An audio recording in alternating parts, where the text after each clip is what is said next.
안녕하세요. 주식 전환 남자입니다. 국내 정치 상황의 불안정성 그리고 원화 강세가 계속해서 이어지면서 코스피는 결국 2400대까지 내려왔습니다. 증권가에서는 1월의 코스피 예상 범위를 2290에서 2650포인트대로 전망을 하고 있는데요. 특히 반도체 그리고 2차전지 관련주의 주가 흐름이 코스피 지수에 아주 큰 영향을 미칠 거다 이렇게 보고 있는데 그 핵심이 되어줄 삼성전자가 계속해서 하향 조정이 되고 있죠. KB증권에서는 8만원에서 7만원으로 낮췄는데 지금 삼성전자 주가는 변동성도 높고 글로벌 경제 상황, 특히 엔비디아의 발언 하나에도 주가 흐름이 크게 흔들리는 모습을 보여줬습니다. 코스피와 삼성전자가 같이 흔들리면서 국내 주식에서 수익 내기가 쉽지 않은 시점인데 이럴 때일수록 적극적인 매매를 하는 것보다는 신중한 판단을 위한 근거를 쌓으셔야 되기 때문에 확실한 수익을 위한 방법 그리고 지금 같은 시장에서 내가 어떤 섹터와 종목에 집중해야 되는지 이걸 알려드릴 거니까 구독과 좋아요 눌러주시고 오늘 영상 끝까지 보셔야 됩니다. 주식 투자 인구수가 1,400만 명이 넘는다고 합니다. 대한민국 사람 4명 중에서 1명은 주식 투자를 한다는 거고 사실상 어른 중에서 절반은 주식 투자를 한다는 거죠.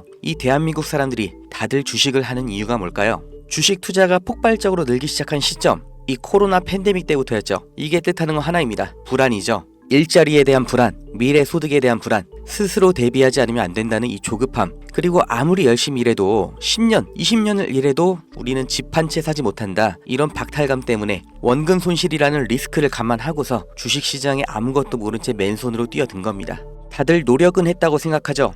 종목 분석 보고 차트 공부도 해보고 잘 몰라도 억지로 재무제표 찾아보면서 한 글자라도 더 눈에 넣고 머리에 담고 다들 이렇게 열심히 주식 투자하는데 막상 주변을 보면 주식 투자에 성공했다는 사람 보신 적이 있으신가요? 아마 지인 중에 서울대 갔다는 사람, 사법고시 합격했다는 사람, 이런 사람보다도 더 희귀한 게 주식 투자에 성공한 사람일 겁니다. 그런데 이상하다고 생각한 적 없으세요? 왜 투자인데 공부를 하고 들어갔는데 성공할 확률은 실제 투자나 자영업이 아니라 복권 당첨에 더 가까울까요? 무언가 잘못됐다 이렇게 느껴지지 않으세요? 공부를 더 하면 나아질까요? 재무제표를 직접 작성하는 회계사도 실패하는 게 주식 투자입니다. 공부가 답이 아니라는 거죠. 그렇다면 답이 뭐냐? 그 진실을 알려드리겠습니다.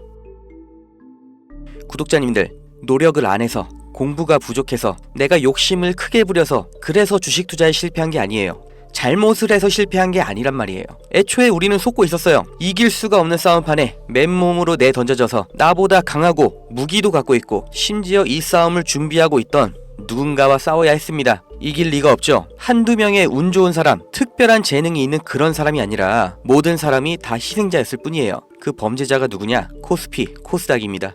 우리가 아무리 공부하고 좋은 기업을 발굴하고 분석해도 장기 투자를 해도 의미가 없습니다. 이 물적 분할, 기업의 유망한 부분을 찢어서 새 회사로 다시 상장하는 거예요. 아주 대표적인 게 2020년 LG화학에서 배터리 사업부를 분할해서 LG에너지솔루션 설립한 거였죠. 이 배터리, 전기차 시장의 최대 수혜 테마죠. 이 시기 가장 큰 주목을 받고 있었는데 이걸 믿고 LG화학에 투자했던 주주들, 배터리 사업부가 찢겨져 나갔을 때 어떤 보상을 받았나요? 똑같은 사례 대기업만 해도 줄줄이 있죠.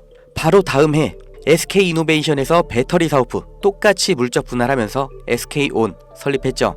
SK의 미래를 책임질 주요 사업인데 이걸 알고 미리 SK이노베이션에 투자한 통찰력 있는 똑똑한 주주는 배신을 당한 겁니다. 또 카카오톡이라는 메신저를 플랫폼으로 활용해서 카카오페이, 카카오뱅크 전부 성공을 시켰죠. 그런데 카카오페이, 카카오뱅크 각각 따로 물적 분할을 해버렸어요. 카카오의 주주들은 뭐가 된 거죠? 내가 갖고 있는 주식에서 가장 중요한 부분이 그냥 찢겨져 나간 거예요. 손해는 개미가 봤죠. 오너는 손해를 봤나요? 전혀 아니죠. 10,000원짜리 한 장이었던 게 1,000원짜리 10장이 됐을 뿐이에요. 오히려 나눠먹기, 돌려쓰기 더 편해진 거죠. 일반 주주들, 개미들만 일방적으로 당하는 겁니다. 어떻게 이렇게 뻔뻔하게 할 수가 있어요? 미국에서 이런 짓 하면 박살납니다. 미국 세법에 섹션 355라는 게 있습니다. 물적 분할의 조건을 다른 거예요. 여기 써있죠. 디스트리뷰션, 분할, 스탁, 주식과 증권을 나눌 때, 분할을 할 때 어떻게 해야 되냐? 실질적인 사업 목적이 따로 있어야 되고 최소 5년 이상 독립적으로 운영을 하고 있었어야 되고 자회사 80% 이상의 통제권을 갖고 있어야 되고 분할된 주식도 기존 주주들에게 공정하게 분배를 해야 된다. 이런 여러 가지 조건을 다 만족해야 돼요. 이걸 무시하고 그냥 물적 분할을 하면 바로 엄청난 세금 폭탄이 날아옵니다. 사실상 벌금을 내라는 거예요. 그러니까 미국의 기업들은 물적 분할할 때 아주 철저하게 기준에 맞춰서 하죠. 미국의 대표적인 기업 이 지위도 이렇게 테마별로 구분 지어서 분할하니까 시장에서도 전략적 유연성, 자원 배분의 효율화 이렇게 인식을 해서 주가도 같이 오르는 거예요. 이렇게 모든 주주들에게 이익이 되는 물적 분할을 하라는 겁니다. 회사의 미래 가치를 믿고 투자한 사람들을 배신하지 말라고 이렇게 하는 거예요. 이뿐만이 아니죠. 금투세, 이 말도 안 되는 세금 폐지하나 싶었는데 말장난이었고 그냥 유예였죠. 이 금투세의 최대 피해자 누구예요? 중산층, 개미입니다. 세금 부담 때문에 안정적인 장기 투자를 못하고 리스크 있는 단기 투자, 고위험 투자로 내몰리는 거예요. 심리적 압박 더 받겠죠. 일관된 투자 어렵죠. 그 돈 누가 가져갈까요? 하루 종일 차트 보면서 대응하는 트레이더, 기관 얘네들한테 다 갖다 바치라고 하는 겁니다. 또 있죠. 분식회계는 어때요? 개미들이 아무리 기업 분석하고 재무제표 찾아보고 PER, ROE 따지면 뭐해요? 이게 진실인지 아닌지 아무도 보장을 못해주죠. 분식 회계를 저질러도 그 처벌이 너무나 낮기 때문에 아예 세계에서 한국 주식을 저평가하는 겁니다. 다들 들어보셨죠? 코리아 디스카운트. 이게 얼마나 부끄러운 말이에요. 한국 거는 그냥